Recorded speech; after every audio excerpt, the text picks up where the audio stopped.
And we're back downstairs working on the Jose 50 watt amp. And as always, brought to you by Three Monkeys Solderless, home of the world's best cables for your pedal board.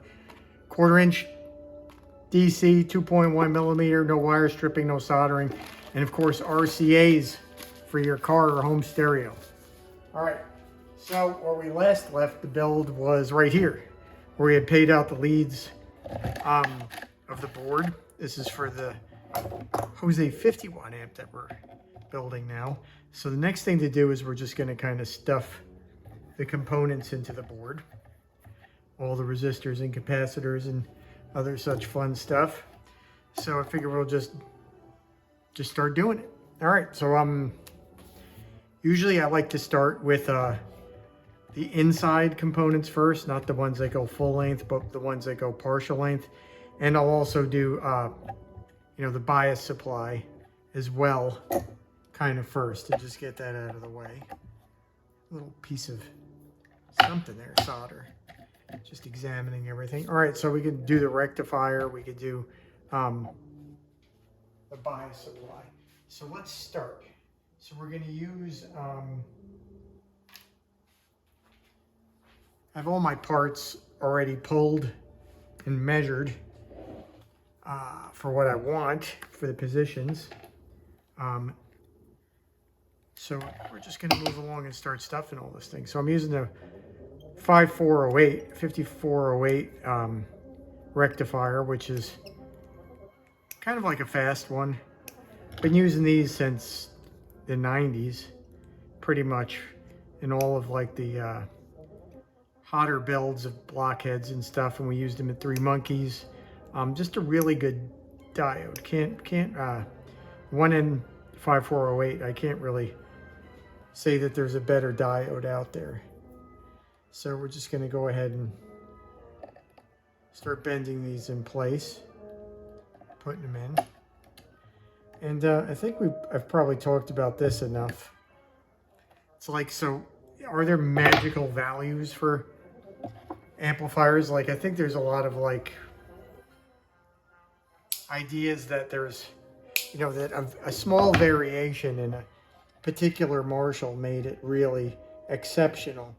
And that's what made it, one of the good ones, as opposed to, all the other ones that sucked, because they didn't have this value that had drifted, or the amplifier had been around so long that all the values had drifted, as they say, and now it's a totally different amplifier. I don't subscribe to that point of view. I think that for the most part, granted, everything's a little different. Capacitors and, resistors, they'll have slightly different qualities or quantities or values, a tiny bit. But what you really want is to have, that amplifier as close to the values that you're looking for as possible. So I try to measure out my resistors to make sure that they're within spec, not to find ones that are out of spec perfectly to this one amplifier that I happen to have at one point in my life that I thought sounded pretty good. And I'm attributing it all to being, hey, there was this one plate resistor which was like 95K. And that's the reason why this amplifier sounded like God, and every other amplifier made by Marshall sounds like dog do. So, no. Kind of, it's execution. It's getting your parts, making sure that nothing is out of spec, number one. So to me, that's probably the most important thing.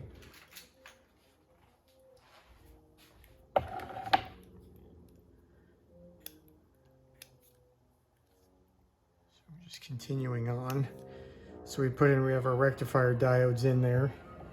Now we're putting in our sort of like range resistor for the bias supply. This is the first dropping resistor. That will come off the high volt supply. And we'll sort of set where the negative voltage will sort of, where the floor of that is, so to speak, or the ceiling in this case, because it's the opposite. It's negative. We use for this, we just use a 4007 diode for this point here. There's not a whole lot of current going on. It's lower voltage, obviously. So I like this particular diode for this position. Now, you know, there was all kinds of different diodes that were used back in the day for Marshall. Some of them would even be strange, like selenium. So some of the earliest JTMs used the selenium diode in the bias supply, but we're not doing that. We are using this here, silicon. Okay. Just grabbing our next resistor out of our pile.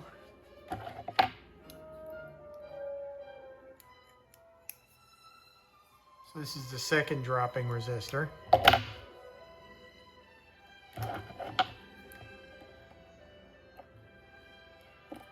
So a bias supply really has two nodes. Oops. Bias supply really has two nodes to it.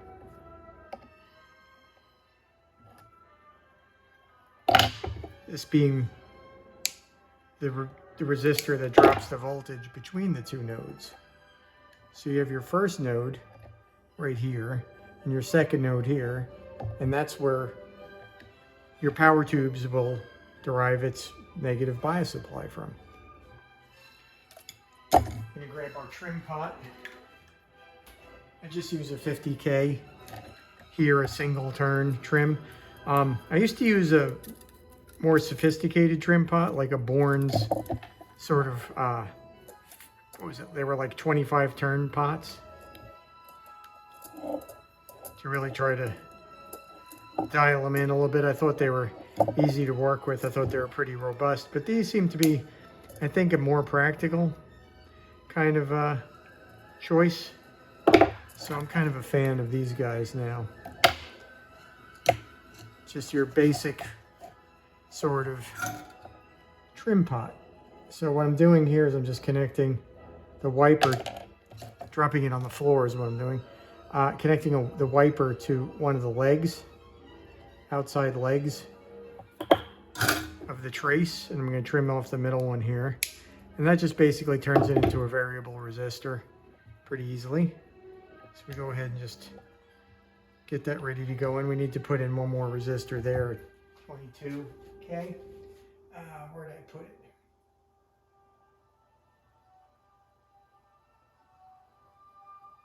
There it is.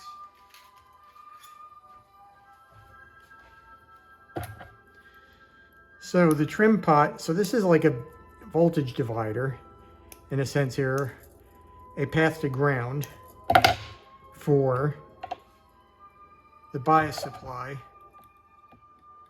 so you can vary what level it's at, and what you don't use gets basically shunted to ground, but not, the reason why there's a resistor here is you never want it to go to 0 ohms. So you're going to have this 22K here. We'll set the lowest setting that it can be on, right? So it doesn't go to 0. And you're not sort of like just flat out shorting this node right here, should this particular pot be set to 0, right? So if you're trying to get the most extreme setting, you would have this turned all the way to a 0 setting. And if this was 0 ohms or just a piece of wire, then you would have a dead short to ground, which is not something you'd really want to have. So you have your range resistor, converts it over to your DC in negative, right? The band is pointed that way. You have your first node, a dropping resistor for your second node, and then you have from your second node a variability of what voltage to set through this trim pot and resistor. So that's a pretty simple little circuit, right? Not a whole lot of mystery to that. Continue with the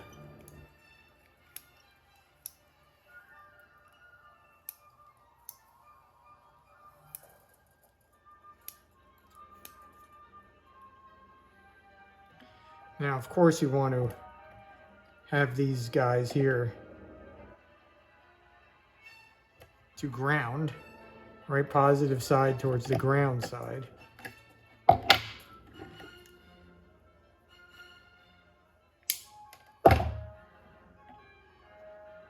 Because of the polarity, right?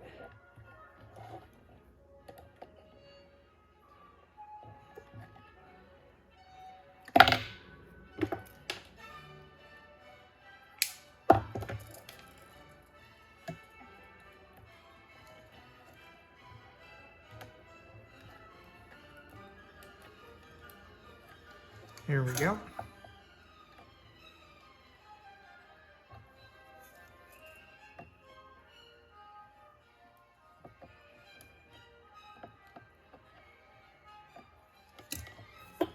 Now we can put in our second filter capacitor.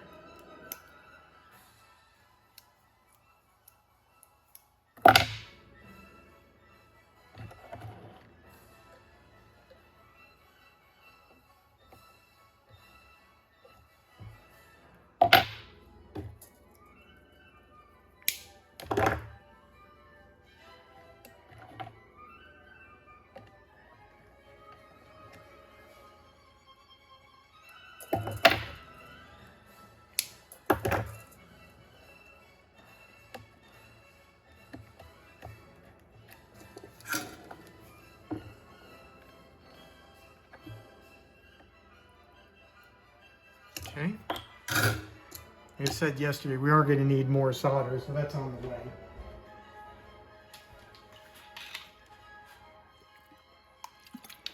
Got some pink drink going. So now's the time. Keep moving. I'm going to put in our dropping resistors for the B plus supply. It's got a couple of 10Ks here.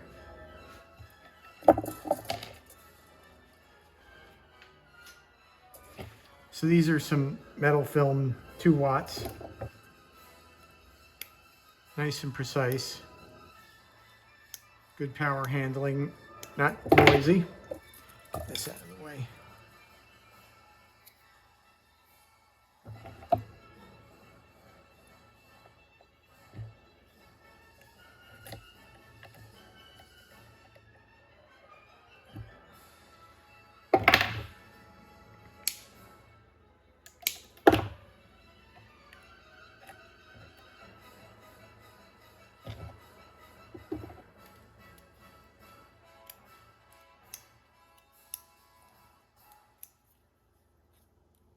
But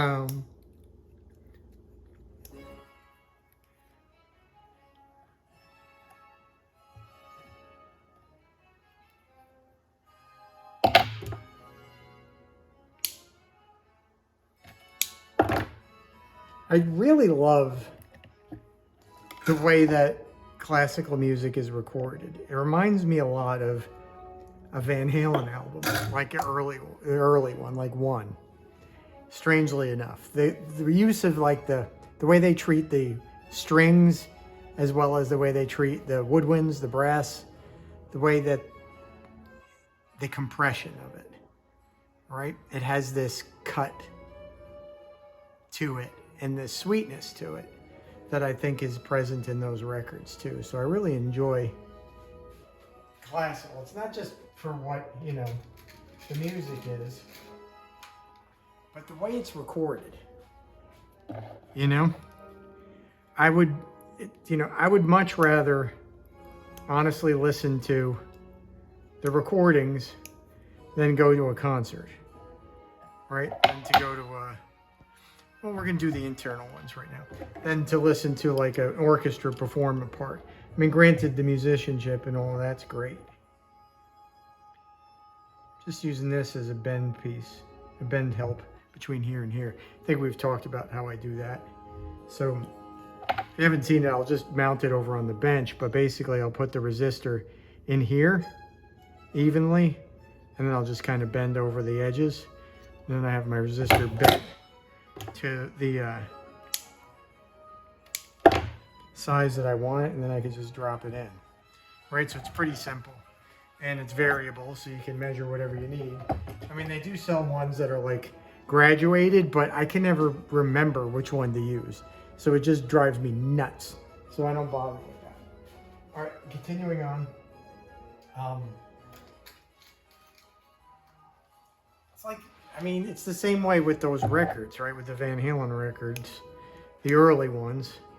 I think somewhere after, you know, somewhere in the late 80s, I kind of lost a little bit of interest in it because it seemed like the recording quality, or I shouldn't say quality, the technique had changed and the sound of the records changed.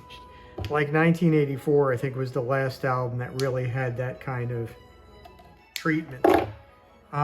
The first being my favorite. So it's like the sound that I refer to when I'm always talking about what Eddie's amp would sound like is what it sounded like after it was treated, not what it would have sounded like if you were in the room or at a live concert in that time frame. So it's the same way, you know, with classical, you know, I mean, albums that were just recorded, I mean, granted, the music is hugely important too, right? So like, something like Handel, I like to listen to, or Mozart or something like that, or Beethoven. I like, you know, Debussy, a bunch of different, music's got to be good, but if it's also not recorded in that particular way, like this record is right here, I'm not a huge fan of it, but they all seem to do a really good job of mastering these things and treating them, right? Polishing the sounds. You know, they take on the instruments take on a different quality than they do in real life. You know, that's what a violin sounds like, yeah, but that's not what a violin sounds like when you're in a room with one. You know, it doesn't have that level of compression to it, and a bit of grind, a little bit of distortion that's there from that compression. You know, that waveform being squared a little bit, but in a very sweet way. That's multi-band compression, you know, I don't know. It's kind of interesting though. I'll grab a 10K for that right now.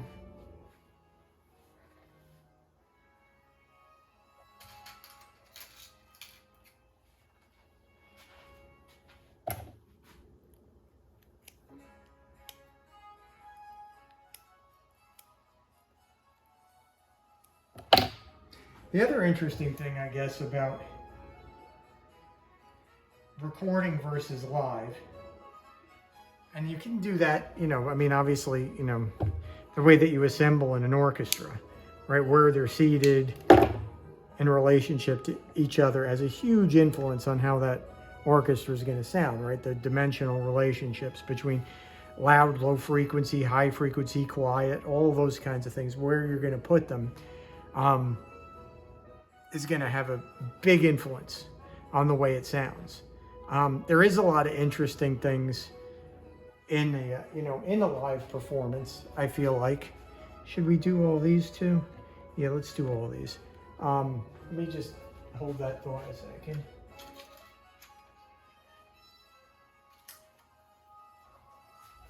So, for instance, when you have instruments, right, let's say that, you know, I don't know, this resistor, is that in frame? Yeah, that resistor is a violin, and this instrument over here is a cello, and you're seated right here, right? Or over here, let's say, the distance from here to here and here to here is different. So these are going to be reaching your ear. The sound from the violin versus the cello is going to reach your ear at a different spot, then at a different time rather, than the other, right? Which is going to create a bit of a delay in one of them and a bit of a phase shift in relation.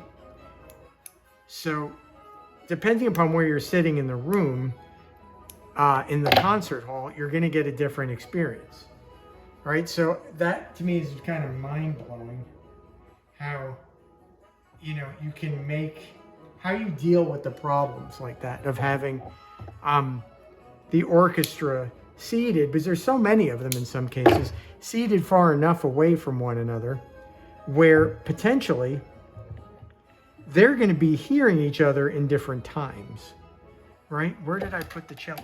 Oh, it's over here. Okay. I had the violin. I just didn't know what I did with the cello. So yeah, so let's say one instrument is over here, and that's like the timpani, which would be a common place. And let's say you've got a horn player over here. He's not hearing this timpani the same way in the same timing that first chair violin is hearing it, right? There's a delay over to here as it is for first chair violin. So how they get that all so it doesn't sound like, you know, my third grade orchestra did is kind of, you know, it's amazing to me. I know how it's done and how talented these people are. It just doesn't, you know, still doesn't end my amazement. But okay, so getting back to it, in a studio, right, you can take care of all that.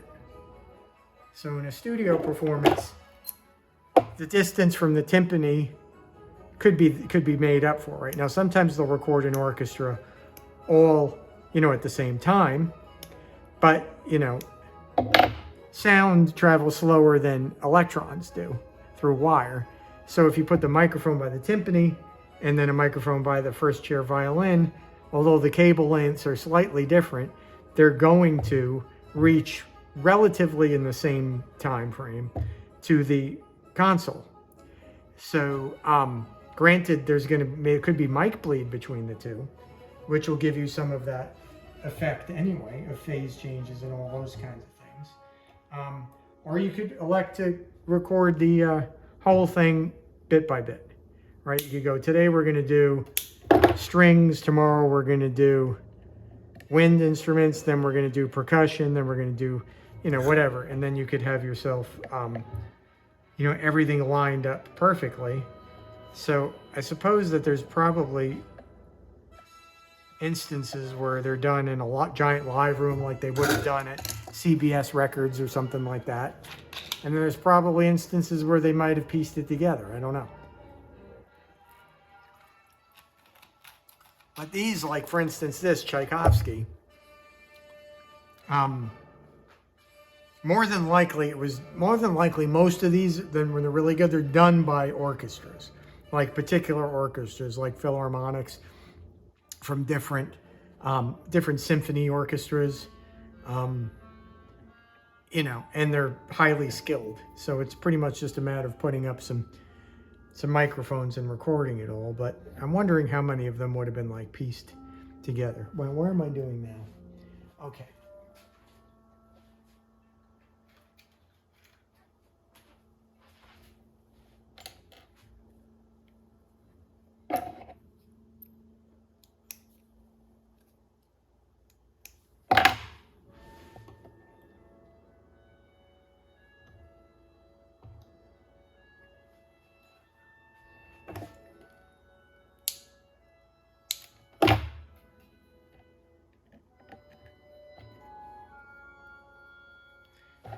Trying to boogie along as best we can. We always get distracted. We gotta make this board in the hour that we have allotted for the video, which I think we'll do.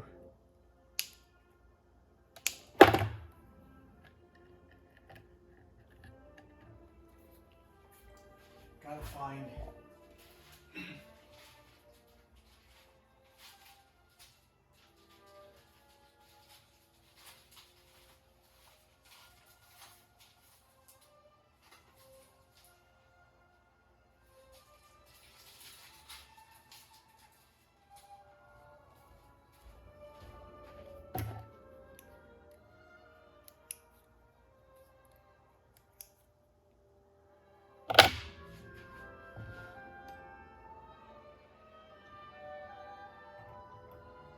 Thought I brought all 368Ks over here, but apparently not.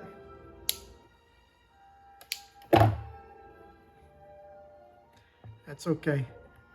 That's okay. Do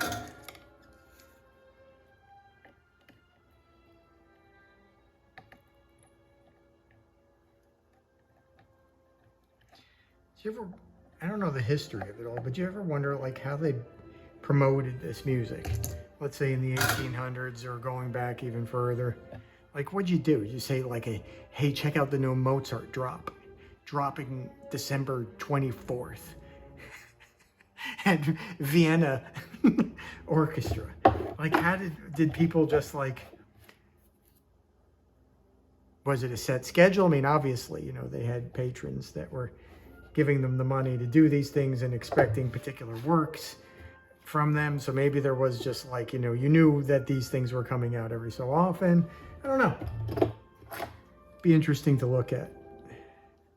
I never really bothered to think of that or remember any of that. If I was ever told that at some point in my life, I don't know.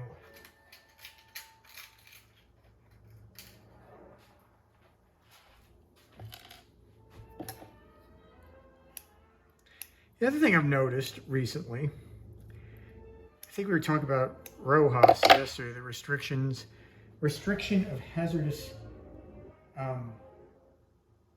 substances, ROHS. But I've noticed that getting like sort of antiquated electronic parts, passive components, is getting more difficult as time goes on. So it used to be you could get like carbon film resistors pretty easily, pretty cheaply, and from a variety of vendors. Now it appears that a lot of vendors are just not stocking them. And if you want to get them, you got to order them well in advance and in enormous quantities. So I think I'm going to be going to get resistors directly from the factory in larger quantities soon. I mean, I started doing that with my 100K resistors, buying them on big reels, so like ammo, and or what's called ammo packaging, which is like on a belt, so you can belt feed a machine that would bend and stuff, I suppose. But it really seems like, I don't know what it is. It's like after COVID, it seemed like the world had like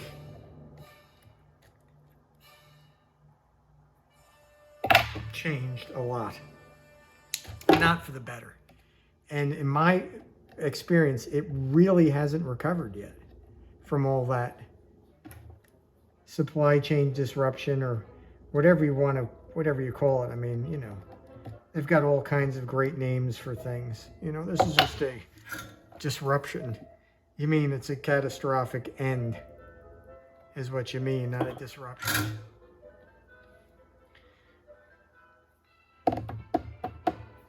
Continuing on.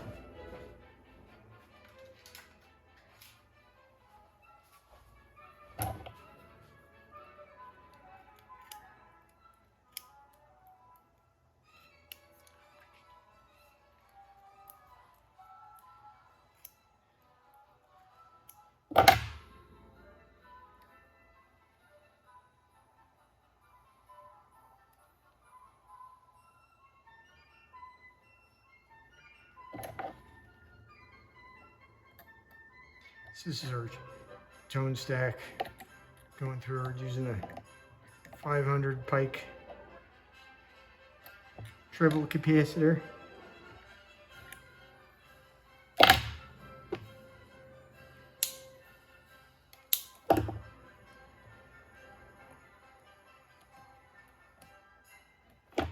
Come on. Okay, continuing on.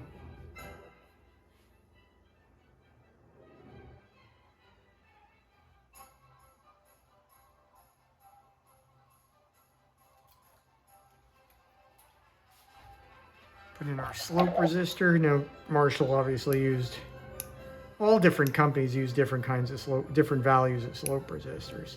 And they do make a big difference in how the tone stack performs. So like the earliest of the JTMs, like the one that we built last week, you know, used the 56K here. Later when the amps started to get a little bit more rock, like, let's see, in the later 60s and 70s, we used the 33K. Companies like Vox used to use 100K. So there was all kinds of different resistors being used in that area. So experimenting with the slope resistor can, you know, I often thought the slope resistor should be another control on the front of the amp. Put like a, you know, 100K with like a 10K tail off of it, so you couldn't quite short it out. And throw that on the front of the amp, you know, so you could sort of dial in how you want that to work out. All right, we got to do these.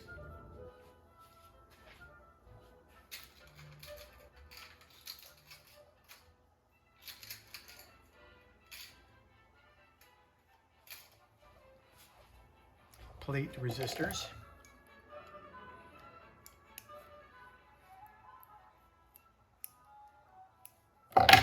Is that the same? Yeah, that's what I thought.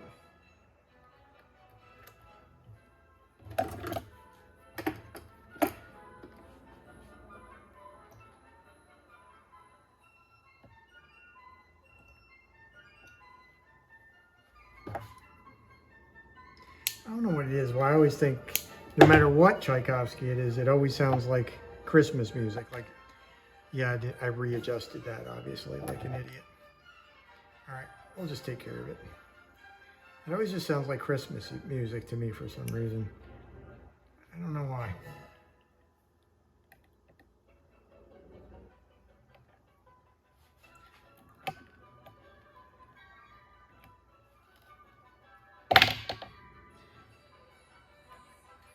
And that ain't too far away, neither.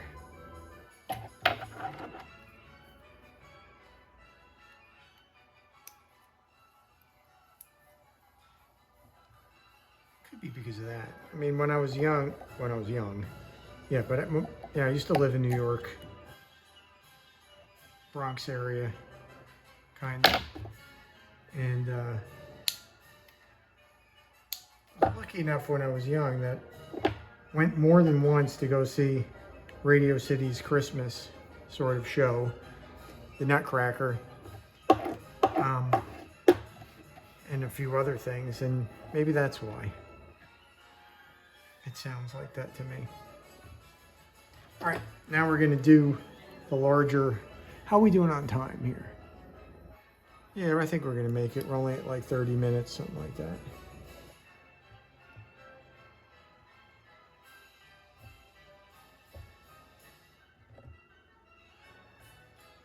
There we go.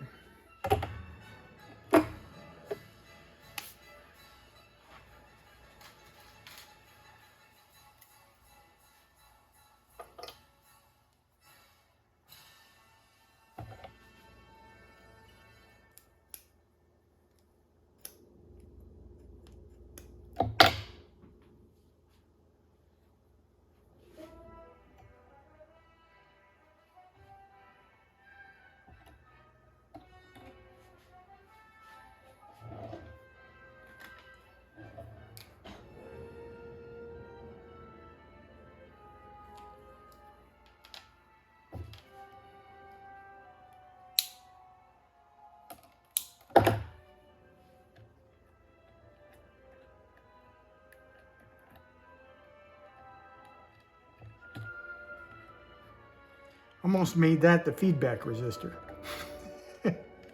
Whee! Should put the feedback resistor in there before we can't get to it no more.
Seem to have misplaced my .1 going here. I think I might have left it someplace. All right.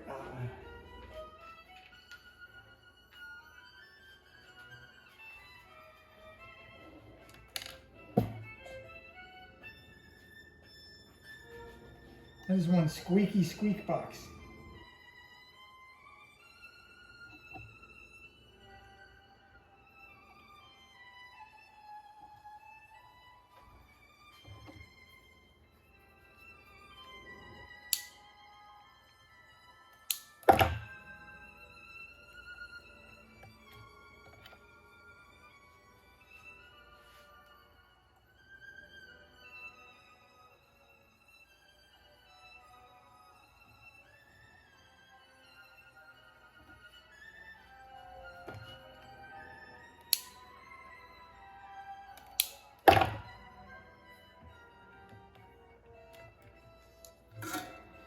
And so those are our dropping resistors to go to the different can capacitors and to create our different nodes there.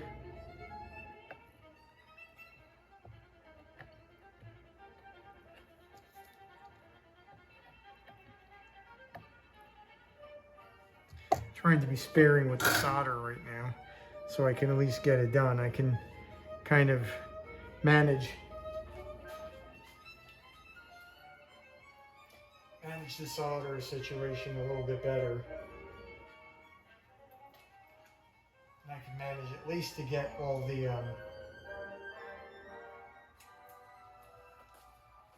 the parts in. And then when the next roll of solder comes in, I can touch up all the joints. Get them the way I want if I run out, but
There we go.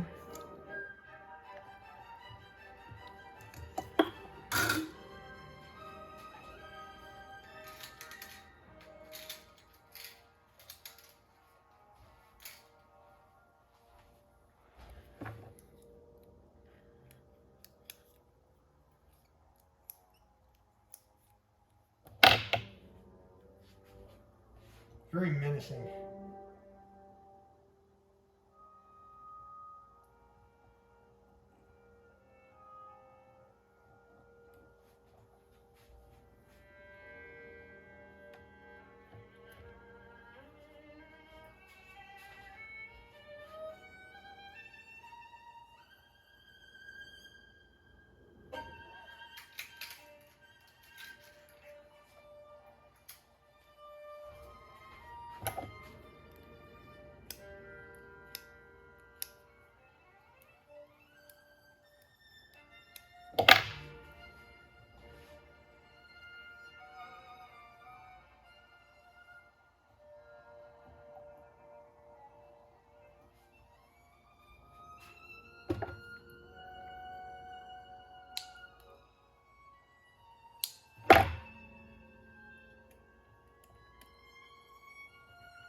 This is our bypass capacitor.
Some pink drink, and we're closing in on the end.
Almost got that backwards.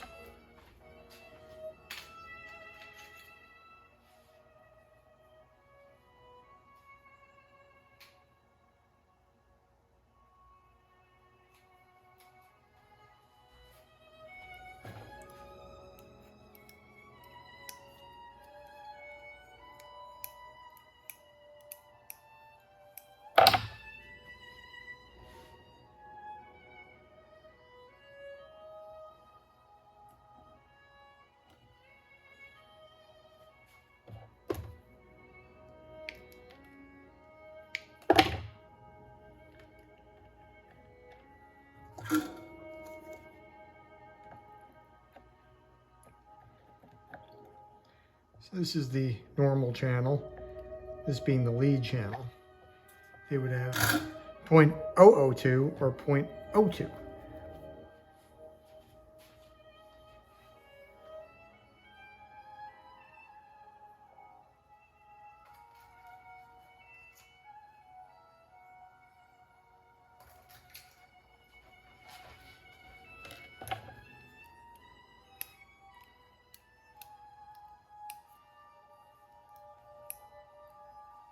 Often wonder why, we'll get to it, but Marshall never decided to use a, I'm just going to measure this one out this way. Never decided to use a 25 mic cathode bypass for the first stage in any amplifiers. An 18 water.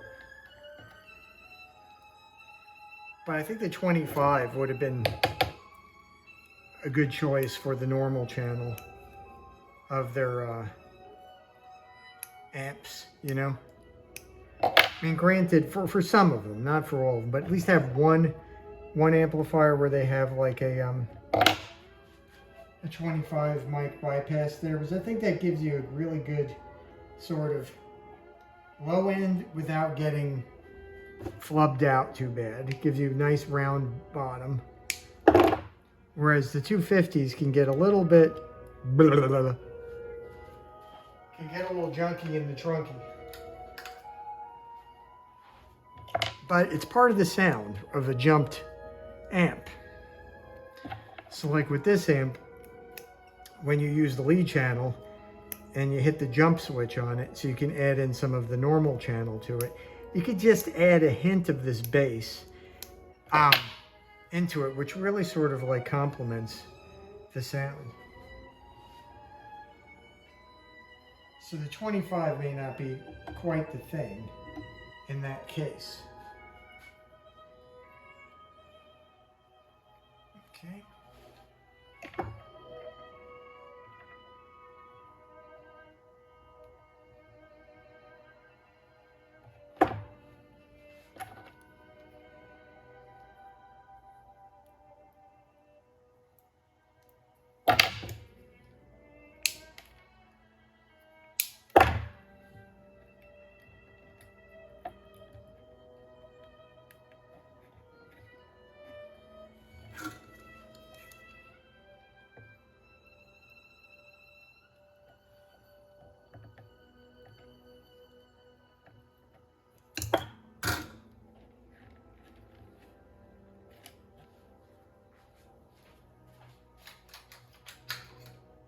So we're doing pretty good time-wise.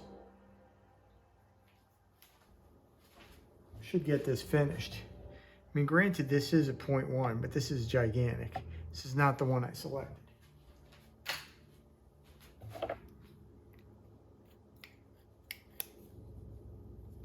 Now, interestingly, oh, that's why I had that out.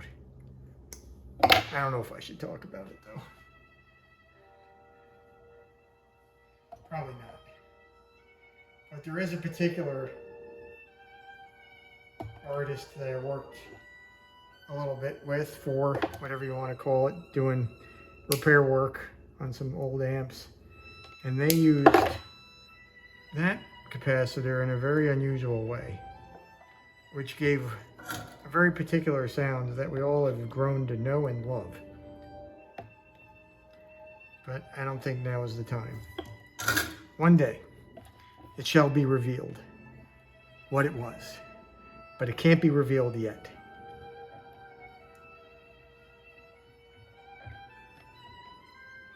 All right, I'm going to grab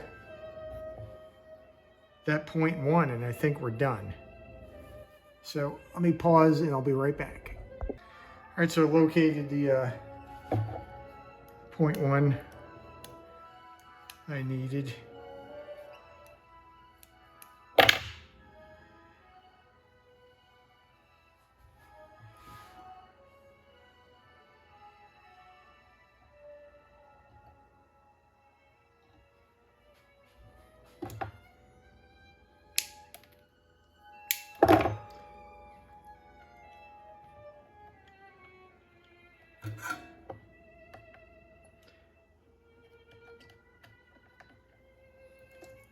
Soldered that for some reason, being a ding-dong. Last piece of the puzzle.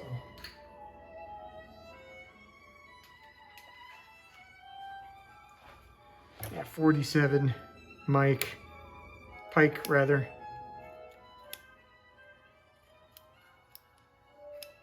snubber.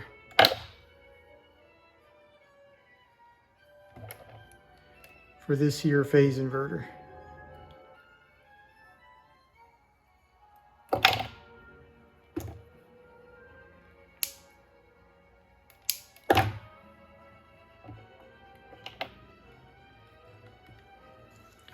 Now we can just tighten them all up.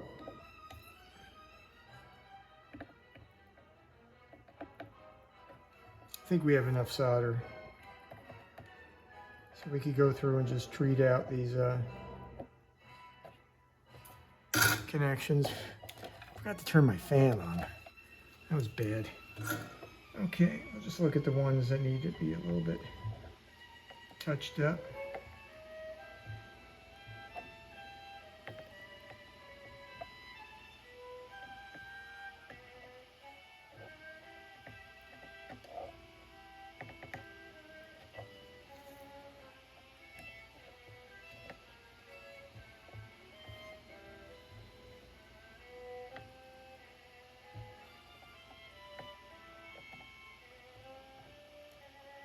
Get in, get out. Get hot, get in, get out.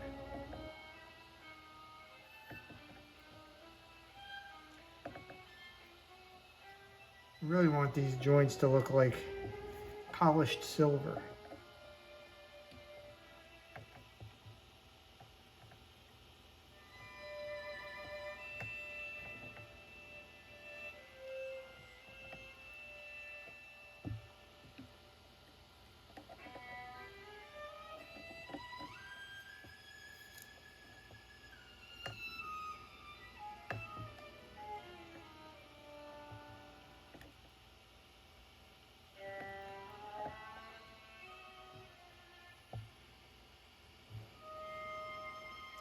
There we go.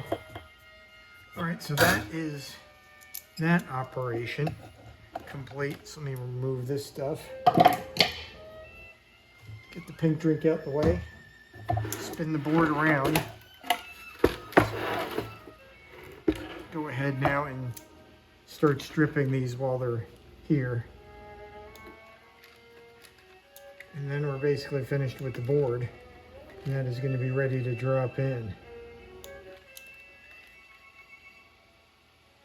when said time comes.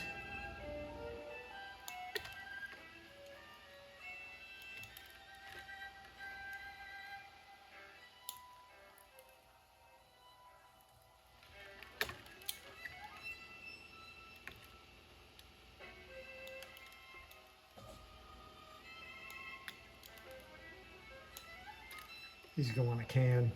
We need a little more length. Forgot about that.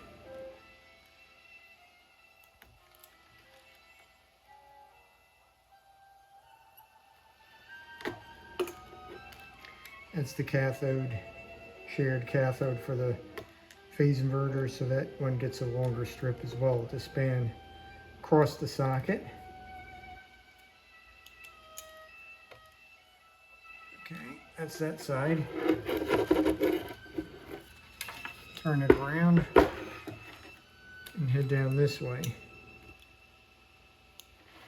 Ground long. These ones are a little bit longer.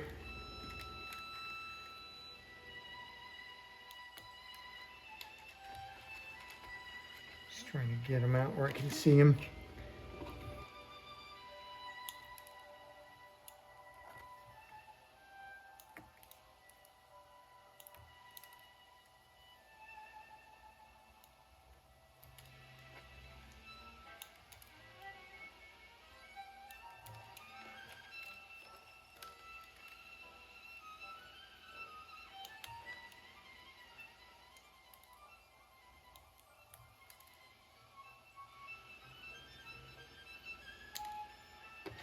See, I'm not going all the way, right? So I kind of get a grab on the, and get close to cut, and then I kind of push the tool away like this from the wire. And that makes sure that I don't touch the metal core, right? The wire itself. Makes things just, you don't want to work harden your point right here by squishing it or possibly crimping it. which is even worse, or partially cutting it, which is even worse, which you'll end up with a failed solder joint over time, guaranteed. So you kind of just want to pull the wire, kind of rip it, as opposed to cut it. So that's why we invented the sort of stripperless, solderless system for pedal boards, because not only does it sound really good, and the cable is really good, but it makes assembly foolproof. And some people think, oh my God, they're just screwed on, they're going to come apart. It doesn't happen. And the failure rate is less than soldered, in my experience. We've had boards out for on tour in airplanes, buses, cargo ships, cargo trailers, you name it, for years. No issues. I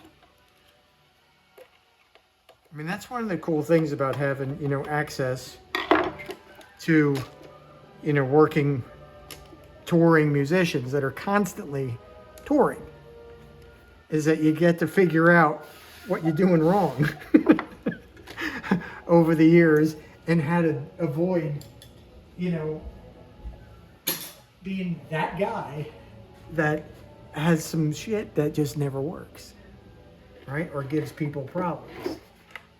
You don't want to be, believe me, people talk. So you don't want to be that guy. You want to be the one that always has stuff that's going to work. It's like, man, set it, forget it.